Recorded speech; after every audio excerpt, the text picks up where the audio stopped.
L'apôtre Paul a rapporté qu'en raison de l'importance de la révélation qu'il a reçue, de peur qu'il ne se glorifie outre mesure, une écharpe dans la chair lui fut donnée, un messager de Satan pour le frapper, pour le souffleter. Il supplia 3 fois le Seigneur pour cette chose, mais le Seigneur lui dit: ma grâce te suffit, car ma puissance s'accomplit dans la faiblesse. Nous n'avons pas de raison de croire que la faiblesse en question était physique. Je trouve qu'il est difficile de ne pas croire qu'il s'agit en fait de la maladie qu'on appelle la malaria. Il y a bien des raisons, je pense, pour croire qu'il s'agit de cette maladie. Les voyages de Paul concernaient souvent des régions infestées de moustiques, alors qu'il était démuni de tout moyen moderne permettant de surmonter cette maladie. Et quand vous vous souvenez que cette maladie affectait ses yeux, quiconque sachant quelque chose de cette maladie a connaissance de ces douleurs aiguës parcourant les yeux qui finalement affectent l'organe de la vue. Ce sont ici autant d'indications qui incitent à penser à la malaria. Nous n'argumentons pas que cela était ainsi, mais nous trouvons difficile de croire autre chose que cela.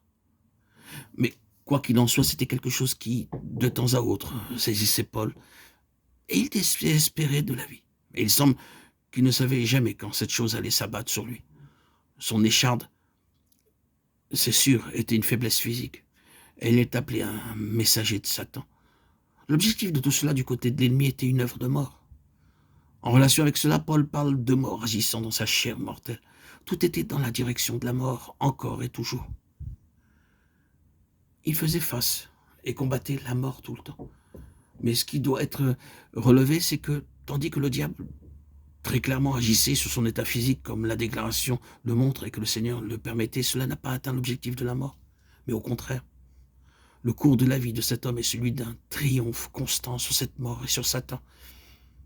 Il est manifeste que la puissance de la mort nous assaille et que le Seigneur n'empêche pas tout le temps le diable d'attaquer notre corps. Mais cela ne signifie pas que le Seigneur a comme intention pour nous la mort.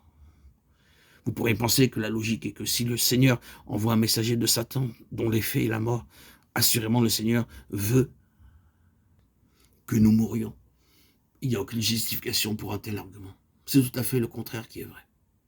Le Seigneur avait un but très salutaire en toute chose dans le cas de l'apôtre. Et cette activité de mort fut expressément utilisée pour garder l'homme spirituellement vivant. Car s'il n'avait eu cette écharde, sa vie spirituelle aurait été flétrie. Écoutons les mots que l'apôtre utilise. Et pour que je ne sois pas enflé d'orgueil, 2 Corinthiens 12:7. Trouvez l'homme s'exaltant lui-même outre mesure, et vous trouvez un homme avec une vie spirituelle pauvre. Sa vie spirituelle a été gâchée. Trouvez un homme qui est gardé humble dans cette voie, mais néanmoins triomphant dans une voie qui ne s'explique pas sur une base naturelle. Vous trouverez alors un homme qui est un géant sur le plan spirituel. Oui, l'ennemi porte des attaques sur le corps. Il affecte ce qui est déjà atteint et cherche à l'aggraver. Il cherche à paralyser les saints. Mais l'ensemble de cette parole, surtout en relation avec la vie de l'apôtre Paul, est une grande déclaration que, même en présence d'un handicap humain, d'une faiblesse naturelle ou de quelque chose avec lequel le diable lui-même est entré jusqu'à un certain point, avec la permission de Dieu, il y a une vie qui peut nous mener jusqu'à l'accomplissement d'un grand dessein divin qui ne connaîtra pas d'amputation malgré les conditions naturelles restrictives. Saisissez-vous de cela. Ne sombrez pas sur vos conditions. Ne dites pas, puisque telle ou telle chose est ma condition, alors le dessein de Dieu dans toute sa perspective est impossible pour moi. Cela s'appelle du désespoir et non de la foi. La déclaration de l'apôtre était celle-ci. Si je vis maintenant dans la chair, je vis dans la foi au Fils de Dieu, qui m'a aimé et qui s'est livré lui-même pour moi. Galates 2:20. C'était une vie par la foi dans le Fils de Dieu. Et quelle vie c'était! Vraiment, dans son cas, il s'agissait de la vie triomphante sur la mort, toujours présente. Mais c'est une bataille. Lisez la seconde lettre aux Corinthiens et vous trouverez les traces de la bataille. Paul vient de sortir d'une situation extrêmement difficile où il désespérait de conserver la vie. Il fut amené si bas dans cette situation, quelle qu'elle fût, qu'il désespérait de jamais recouvrer la vie. Mais il en sortit.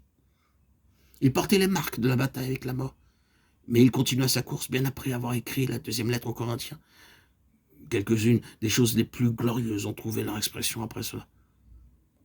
Croyons aux vertus de la vie du Seigneur en nous et désavouons tous les arguments au sujet de notre propre état ou que l'ennemi voudrait nous imposer en raison de ce que nous ressentons ou de l'apparence des choses. Nous devons prendre tout cela à cœur